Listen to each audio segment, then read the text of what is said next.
kagalakan sa mundo, ipinanganak ang Panginoon. Si Jesus ang bugtong na anak ng Ama, galing sa langit,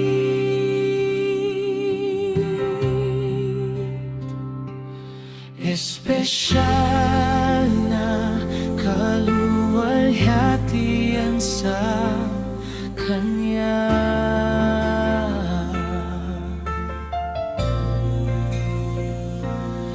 espesyal na kaluwalhatian sa Kanya.